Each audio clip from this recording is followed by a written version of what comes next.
نبی پاک صلی اللہ تعالیٰ علیہ وسلم کی نگاہ فیض سے جن لوگوں کی تربیت ہوئی اور پھر انہوں نے اپنے علم سے، اپنی حکمت سے، اپنی دانائی سے اور اپنی بے پناہ جرت اور بہادری سے دنیا میں بہترین نمونہ چھوڑا، ان میں سے ایک بڑا نام حضرت مولا علی شیر خدا کا ہے۔ بالعموم ہم یہ دیکھتے ہیں کہ جو لوگ بہت زیادہ بہادر ہوتے ہیں نا، میدانوں کے ہوتے ہیں، لڑنے، جہاد کرنے، جد و جہد کرنے کا مزاج رکھتے ہیں، ان کا علم سے شغف نہیں ہوتا۔ پڑھنا لکھنا، دانائی کی بات کرنا، حکمت کی بات کرنا ان کا کام نہیں ہوتا، وہ تو میدان کے لوگ ہیں۔ اور جو لوگ کتاب کے، علم کے، اس معاملے کے ہوتے ہیں، ان میں کئی دفعہ ایسا ہوتا ہے اللہ ماشاءاللہ کہ وہ لوگ کتاب کے تو ہوتے ہیں، علم حکمت کے تو ہوتے ہیں، لیکن میدان کے اندر تلوار لے کے بنفس نفیس شامل ہونا ان کے بس کی بات نہیں ہوتی۔ لیکن تاریخ میں حضرت مولا علی شیر خدا ایک عجیب فضیلت والی شخصیت ہے کہ وہ اگر علم کی بات کرے تو ان سے زیادہ دانا کوئی نہیں، حکمت کی بات کرے تو ان سے زیادہ بہترین بات کرنے والا کوئی نہیں، ان کے پاس بیٹھا جائے تو انسان کی تربیت کرنے والا ان سے اچھا مربی نظر کوئی نہیں آتا۔ یہ ساری باتیں بھی مسلمہ ہیں، لیکن اگر وہ تلوار لے کے میدان میں نکل آئے تو دیواریں ہلتی رہتی ہیں اور در کانپ جاتا ہے، اور علی کا نام سن کے اب بھی خیبر کانپ جاتا ہے۔ تو ایک تو حضرت علی شیر خدا رضی اللہ تعالیٰ عنہ کی زندگی میں یہ دو باتیں کہ علم، حکمت، دانائی، جذبہ، شوق جہاد کے لیے، اور پھر میدان کے اندر ثابت قدمی، اور تیسری بات جو بڑی متاثر کن ہے اور اپنی طرف کھینچتی ہے وہ یہ ہے کہ ان کی سادگی، ان کا عجز، ان کا خلوص، ان کا بالکل نارمل زندگی گزارنا، عام لوگوں کی طرح اپنے روزمرہ کے معاملات کو سر انجام دینا۔ جو آدمی کسی غیر معمولی حیثیت کا مالک ہو جاتا ہے نا، اس کا اٹھنا بیٹھنا عام لوگوں جیسا نہیں رہتا، اس کا کچھ نہ کچھ پروٹوکول ہو جاتا ہے، کچھ نہ کچھ اس کی آؤ بھگت ہو جاتی ہے، دو چار لوگ اس کے لیے کھڑے ہونے لگ جائیں تو اس کے ذہن میں بھی بات آتی ہے کہ میں کچھ چیز ہوں، اللہ معاف فرمائے۔ لیکن بالکل ایک سادہ زندگی، عام لوگوں کے لیے دستور عمل، یہ تین باتیں بڑی متاثر کن ہیں۔ آپ دیکھیے، سب سے پہلے تو ایک بات سمجھیں، اللہ تعالیٰ نے قرآن مجید میں فرمایا کہ ان الذین آمنوا وعملوا الصالحات سیجعل لهم الرحمن ودا، فرمایا بے شک وہ لوگ جو ایمان لائے اور جنہوں نے نیک اعمال کیے، رحمان لوگوں کے دلوں میں ان کی محبت پیدا فرما دے گا۔ حضرت عبداللہ ابن عباس رضی اللہ تعالیٰ عنہ فرمایا کرتے تھے اس آیت کا پہلا مصداق حضرت علی شیر خدا ہے۔ کیوں؟ اس لیے کہ حضرت علی شیر خدا فرماتے ہیں بخاری مسلم میں، فرماتے مجھے قسم ہے اس ذات کی جس نے زمین چیر کے دانا پیدا کیا ہے، مجھ سے رحمت عالم صلی اللہ علیہ وسلم نے وعدہ فرمایا کہ علی یاد رکھنا تم سے صرف مومن ہی پیار کرے گا، اور جس سینے میں تمہارا بغض ہوگا وہ سینہ مومن کا نہیں منافق کا ہوگا۔ تم سے مومن پیار کریں گے، مومنوں کے دلوں میں کشش ہوگی تمہارے لیے، ان کے سینے کشادہ ہوں گے تمہارے حق۔ حضرت مولا علی شیر خدا کی محبت، ان کا نام آئے تو دل ٹھنڈا ہو جائے، آنکھوں میں روشنی آئے، چہرہ روشن ہو جائے، مانا یہ ہے کہ ایمان مضبوط ہے دل۔ اور اگر بندہ کمزور ہونے لگ جائے، اگر اس کی کیفیات کوئی اور رنگ پیش کرے تو مانا یہ ہے کہ ایمان سینے میں مضبوط نہیں ہے۔ حضرت علی شیر خدا سے حضور کا جو قربت کا تعلق، دیکھیں کچھ لوگ ایسے ہوتے ہیں کہ جن سے قربت ہوتی ہے، آپ نے کبھی دیکھا ہے ہر بندے سے مل کے بندہ رو نہیں سکتا، ہر بندے کو دیکھ کے رونا آتا نہیں، لیکن کچھ لوگوں سے روح ملتی ہے نا کسی کو، تو ویسے کبھی وہ بندے مل جائے نا، دل کرتا ہے تیرے سامنے بٹھا لا، درد پرانے چھیڑا۔ کچھ لوگ ایسے ہوتے ہیں جن کے ساتھ حضور تشریف فرما ہے، حضرت علی شیر خدا کہیں گئے ہوئے تو محبوب کیا فرماتے ہیں؟ فرماتے ہیں اللہ اس وقت تک میرے پاس حضرت اسرائیل کو نہ بھیجنا جب تک میں علی سے ملاقات نہ کروں۔ دعائیں ہو رہی ہیں کہ میری جب تک ملاقات نہ ہو جائے، میرا جانے کا وقت نہ آئے۔ مشکات میں حدیث موجود ہے۔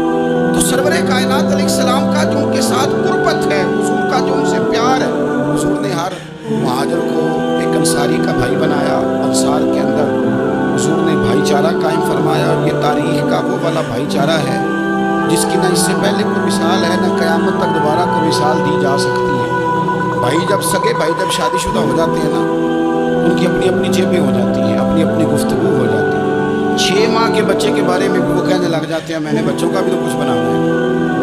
انہیں بالکل اب وہ چیزیں نظر آنی بند ہو جاتی ہیں جس میں والدین اور بہن بھائی شامل ہوتے ہیں۔ وہ کہتے ہیں میرے بھی تو بچے ہیں۔ لیکن یہ بھائی چارہ مہاجرین اور انصار کا اتنا زبردست اور معنی خیز ہے، حضور نے بھائی چارہ قائم فرمایا۔ سگے بھائیوں کو وراثت دینا مشکل ہوتا ہے، بڑا کہہ رہا ہوتا ہے کمائی تو میں نے کی تھی، چھوٹا کہہ رہا ہوتا ہے کہ باہر تو پہلے میں گیا تھا، جھگڑے لیکن یہ تاریخ اسلامی کا وہ بھائی چارہ ہے جن میں برادری، قبیلہ، رنگ، نسل، علاقہ ایک نہیں ہے، پر ہزاروں قومیں وجود میں آئیں دہر میں خشک تر کے رشتے سے۔ ہم نے بنیاد دوستی رکھی یاد خیر البشر کے رشتے سے۔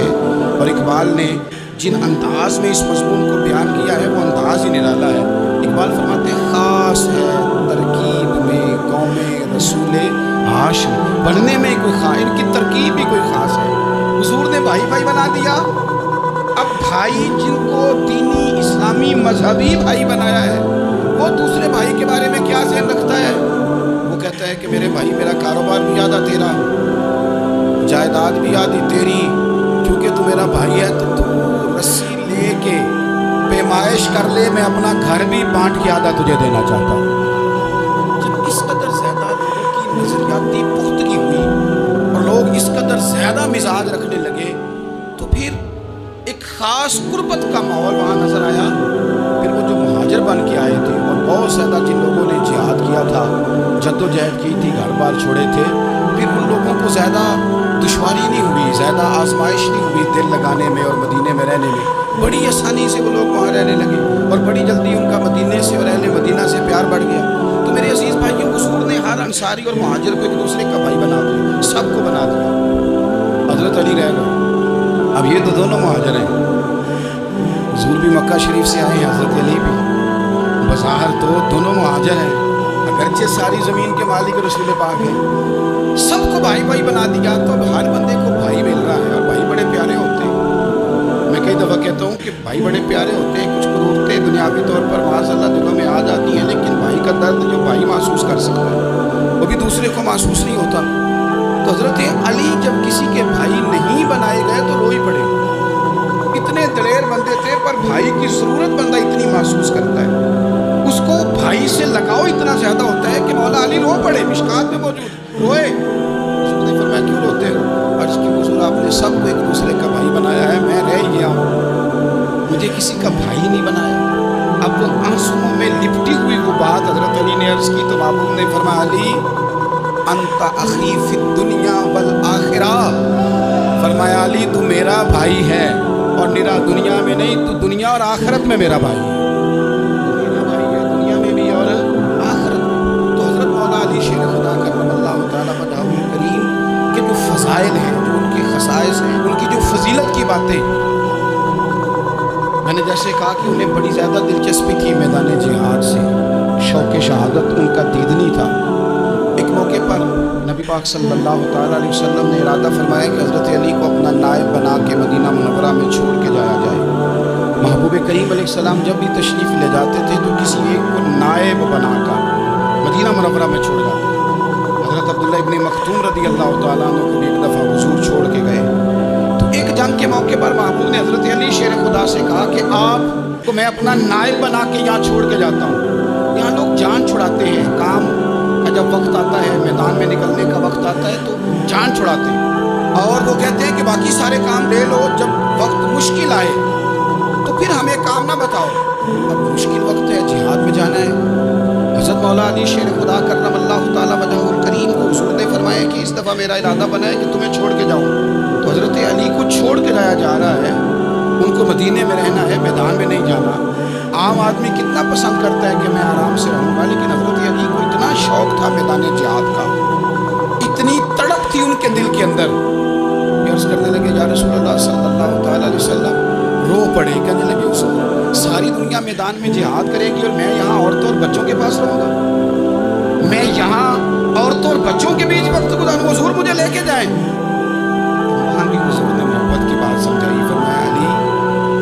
حضرت موسیٰ کوہ طور پہ گئے تھے تو اپنے بھائی جناب ہارون کو چھوڑ گئے تھے، تم بھی تو میرے لیے اسی طرح ہو نا جس طرح موسیٰ کے لیے ہارون تھے. لیکن فرمایا یہ یاد رکھنا میرے بعد نبی کوئی نہیں. حضرت موسیٰ بھی نبی ہیں اور جناب ہارون بھی نبی ہیں علیہ السلام، لیکن وہ انہیں چھوڑ کے گئے تھے، میں تمہیں چھوڑ کے جا رہا ہوں. ایک بات اپنے ذہن کے اندر بٹھانا کہ میرے بعد کوئی نبی نہیں آئے گا. تو عزیز بھائی، حضرت مولا علی شیر خدا کا جذبہ جہاد، اچھا پھر میں نے دیکھا ہے جس زمانے میں میں اور آپ رہ رہے ہیں، اس زمانے میں لوگ کمزور ہوتے جا رہے ہیں نفسیاتی طور پر. ڈری ڈری سی باتیں لوگ کرتے ہیں، سہمے سہمے سے جملے بولتے ہیں، اور یہ ہر بندے کا اپنا الگ ڈر ہے. دانشوروں نے لکھا ہے کہ غریب آدمی کا ڈر تھوڑا ہوتا ہے، اور جو اونچے عہدے پہ چلا جائے اس کا ڈر، یعنی زیادہ ہاتھ اپوزیشن کے نہیں بندے ہوتے، حکومت کے بندے ہوئے ہوتے ہیں. لوگوں کو ساتھ لے کے اپوزیشن نے نہیں چلنا ہوتا، حکومت نے چلنا ہوتا ہے. تو حکومت میں جب لوگ ہوتے ہیں تو ان کے اندر کمزوری آ جاتی ہے. جب آپ بڑے عہدے پہ چلے جاتے ہیں تو آپ کی مجبوریاں بھی بڑی ہو جاتی ہیں. ہر آدمی کہیں نہ کہیں کمزور پڑتا ہے. اور ہمارے ہاں تو لوگ ذرا بیمار ہو گئے تو گئے. اور آج کل جو سب سے بڑا مسئلہ وہ یہ ہے کہ لوگ کیا کہیں گے، اور لوگوں نے بڑے بڑے لوگوں کو پاگل کر دیا. بڑے بڑے لوگوں کو، ہمارے علماء نے ایک بات لکھی ہے کہ ایک دفعہ نا ایک استاد صاحب سبق پڑھانے کے لیے آئے تو طالب علموں نے ارادہ کیا کہ آج استاد جی کو بیمار کرنا. یہ جو آپ کے مشیر ہوتے ہیں نا ارد گرد، ان کی پڑتال بھی بڑی ضروری ہوتی ہے کہ یہ خبر کون سی لے کے آ رہے ہیں اور یہ کس طرح سے گائیڈ کر رہے ہیں. ہمیں تنقید کرنے والا بندہ اچھا تو نہیں لگتا، لیکن تنقید کرنے والے جو ہوتے ہیں وہ ہمیں نکھارتے ہیں. وہ ہماری کمزوریاں جو ہمارے اپنے نہیں نکال سکتے وہ نکال کے ہمیں بتاتے ہیں کہ تم یہاں کمزوری کر رہے ہیں، اس کا نفع ہوتا ہے. طالب علموں نے ارادہ کیا یہ ہم جو اتنی زیادہ توجہ کرتے ہیں نا لوگوں کی باتوں پہ، لوگ کیا کہیں گے. میں کئی دفعہ دوستوں سے عرض کرتا ہوں زیادہ وضاحتیں نہ دیا کریں، زیادہ وضاحتیں دینے سے بھی بندہ کمزور ہو جاتا ہے. ہر وقت کا انداز وضاحتوں کا اور ہر وقت دفاعی محاذ پہ نہیں کھڑے رہنا چاہیے. وہ ارادہ کر لیا لوگوں نے، طالب علموں نے، کہ استاد جی کو بیمار کرنا ہے. تو استاد صاحب چنگے بھلے اچھے بھلے صحت مند آئے، کلاس میں داخل ہوئے تو پہلا شاگرد کہتا ہے استاد جی خیر ہے، آنکھیں بڑی سرخ ہے. چل دوڑ جا بیوقوف آدمی، بالکل ٹھیک ہوں، چل کلاس میں بیٹھ. چل تھوڑا سا آگے گئے تو دوسرا شاگرد، انہوں نے اب 10-15 نے ارادہ کیا ہوا تھا، دوسرا کہنے لگا خیریت ہے، بڑے کمزور کمزور لگ رہے ہیں. اس نے کہا میں بالکل ٹھیک ہوں، کمزور کو چل دوڑ جا اپنا کام کر. وہ تیسرے کے پاس گئے تو کہنے لگا استاد صاحب خیر ہے، آپ کے تو مجھے ہاتھ بھی کامتے دکھائی دے رہے. اس نے کہا اچھا واقعی. اب چوتھے نے بھی یہی بات کی، پانچویں نے یہی بات کی. تو آدھا گھنٹہ گزرا تو استاد جی کو سچ مچ بخار چڑھ گیا، چھٹی پہ چلے. کیوں؟ باتوں پہ توجہ ہے نا. لوگوں کے سامنے ہم لوگوں کی باتوں کے مطابق اپنے معاملات کو ترتیب دیتے ہیں. کچھ لوگ سوشل میڈیا دیکھ کے نظریہ قائم کرتے ہیں، کچھ ہوا دیکھ کے نظریہ قائم کرتے ہیں. وہ قائد اعظم محمد علی جناح کی ایک بات نہیں بھولتی کہ انہوں نے کہا تھا، ہندو لیڈر جو تھا جس کو لوگ گاندھی کہتے تھے، اس سے کہا تھا تیری اور میری سیاست میں فرق ہے. تو لوگوں کا رجحان دیکھ کے فیصلہ کرتا ہے، اور میں قائد اعظم کہنے لگے میں فیصلہ کر کے لوگوں کا رجحان ادھر کر دیا کرتا ہوں. یہ کمال ہوتا ہے کسی شخص کا کہ اس کا اپنا نظریہ غالب آئے، بجائے اس کے کہ وہ دیکھے آج کل لوگ کیا کہہ رہے ہیں تو لہٰذا میں اس طرح کا ڈھل جاؤں.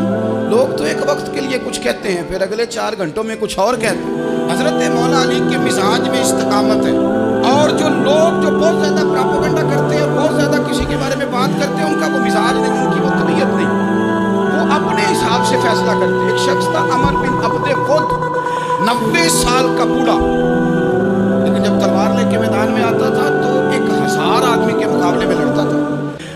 اور لوگ جگہ جگہ یہ کہتے تھے تو اس طرح ہے جس طرح عمر بن عبد خود لوگوں کو ڈراتا ہے، تو اس طرح ہو گیا. یہ اس کے ارد گرد کے لوگ اس کی مثالیں دیتے تھے. جنگ خندق جب ہو رہی تھی تو یہ مقابلے میں آ گیا. تو حضرت علی المرتضیٰ شیر خدا کرم اللہ تعالیٰ وجہ الکریم بھی تشریف فرماتے. اب پورے عرب کے اندر اس کے بارے میں یہ کہا جاتا تھا کہ اس سے نہ لڑو، وہ تو خونخوار ہے، وہ تو درندہ ہے، وہ تو جنگلی شیر کی طرح آتا ہے، وہ تو کاٹ کھانے کو دوڑتا ہے، اس سے کون لڑے. ایک خیال تھا. اور وہ پراپوگنڈا بعض اوقات اتنا زیادہ کسی کے بارے میں ہوتا ہے کہ میں بچے لوگ آتے ہیں نا بچہ دم کرانے کے لیے تو کہتے ہیں پیچھا بڑا ضدی ہے، کسی کی بات نہیں مانتا، باقی بچے ٹھیک تھے، یہ تو بڑا ہی نالائق نکل آیا ہے. تو میں کہتا ہوں کہ آپ اس کے سامنے یہ والی باتیں نہ کریں، یہ پکا ہو جائے گا کہ ضدی ہے. تو آپ ذہن بنا رہے ہیں اس کا کہ تو اس طرح کا ہے. ذہن بنا دیا لوگوں نے کہ عمر ابن عبد خود کے مقابلے میں کوئی نہیں آ سکتا. خندق میں یہ آیا، اس نے للکارا مسلمانوں کو، آؤ وہ تمہاری